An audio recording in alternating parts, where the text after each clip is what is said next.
बिस्मिल्लाहिर्रहमानिर्रहीम। अस्सलाम वालेकुम। फिरदौस जमाल की एहलिया ने शादी के 35 साल बाद खुला ले ली। पाकिस्तान शोबिस इंडस्ट्री के सीनियर अदाकार फिरदौस जमाल की एहलिया ने शादी के 35 साल बाद इनसे खुला ले ली। इस बात का इंकशाफ फिरदौस जमाल के बेटे हमजा फिरदौस ने अपने वालिद के कैंसर के बाद फैमिली को छोड़ देने के बारे में दिए गए हालिया इंटरव्यू पर रद्द-ए-अमल का इजहार करते हुए कहा।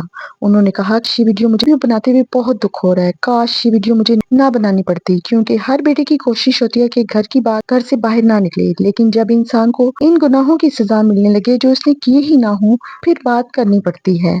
हमजा फिरदौस ने कहा कि सबसे पहले तो मैं अपनी वालदा की जानिब से सब लोगों को ये बताना चाहता हूँ कि उन्होंने मेरे वालिद से खुला ली हुई है। उन्होंने मजीद कहा कि कोई भी औरत शादी के 35 साल बाद खुला लेना नहीं चाहती, और मेरी वालदा सिर्फ इस उम्मीद से इतने साल तक मेरे वालिद के साथ पेचीदा रिश्ते में रही कि एक दिन सब ठीक हो जाएगा, लेकिन कुछ भी बेहतर नहीं हुआ। हमजा फिरदौस ने अपने वालिद की गलतियों की तरफ इशारा करते हुए कहा कि वालिद की बहुत सारी बुरी आदतें हैं जो हमारी फैमिली के लिए तकलीफ देह हैं, और हम इस बारे में अपने वालिद के भाइयों से भी बात कर चुके हैं, लेकिन फिर भी वालिद ने इन गलतियों को तस्लीम नहीं किया और अपने बच्चों और बीवी के खिलाफ चले गए। उन्होंने फिरदौस जमाल के कैंसर के इलाज के बारे में बात करते हुए कहा, जब वालिद साहब को कैंसर हुआ तो हमारे लिए बहुत तकलीफ दे वक़्त था, और हम इनका मुकम्मल इलाज भी करवा रहे थे। मुझे इस बात का तज़किरा नहीं करना चाहिए, क्योंकि वालिद अगर बीमार हों तो इलाज करवाना हम बेटों का ही फ़र्ज़ है।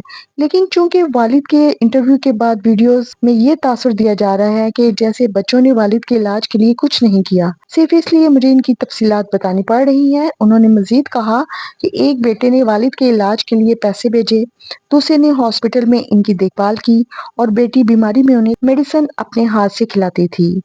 हमजा फिरदौस ने बताया कि मेरे भाई बाज़ाल को वालिद के इलाज के दौरान डॉक्टर ने वालिद के जिस्म पर होने वाले जख्म दिखाए तो वो वालिद के जख्म देखकर बेहोश हो गए, क्योंकि इसमें वालिद की ऐसी हालत देखने की हिम्मत बिल्कुल भी नहीं थी। उन्होंने आखिर में कहा कि इतने हिस्सास बच्चे भला अपने वालिद को बीमारी की हालत में अकेला कैसे छोड़ सकते हैं। फिरदौस जमाल ने अपने एक इंटरव्यू के दौरान कैंसर में मुबतला होने के बाद अकेला रहने के बारे में कहा था कि मैंने सारी जिंदगी बहुत शोर और हंगामों में गुजारी, लेकिन अब मैं सुकून में रहना चाहता हूँ, बस इसलिए अकेला रहता हूँ। उन्होंने ये भी कहा था कि जब तक मैं सेहतमंद था तब तक अपने अहलिहाना के साथ ही रहा, लेकिन बीमार होने के बाद मैंने अपनी बीवी और बच्चों से अलग होने का फैसला कर लिया, क्योंकि मैं उन्हें तकलीफ नहीं देना चाहता था। याद है कि फिरदौस जमाल ने अपने एक इंटरव्यू में अपनी शादी की जिंदगी को सबसे बड़ा पछतावा करार दिया और कहा, मेरी शादी गलत लोगों में गलत वक्त पर हुई। नाज़रीन, इससे पहले मैंने फिरदौस जमाल की भी वीडियो लगाई है, अगर आप देखना चाहें तो उसका लिंक मैं बायो में दे दूंगी।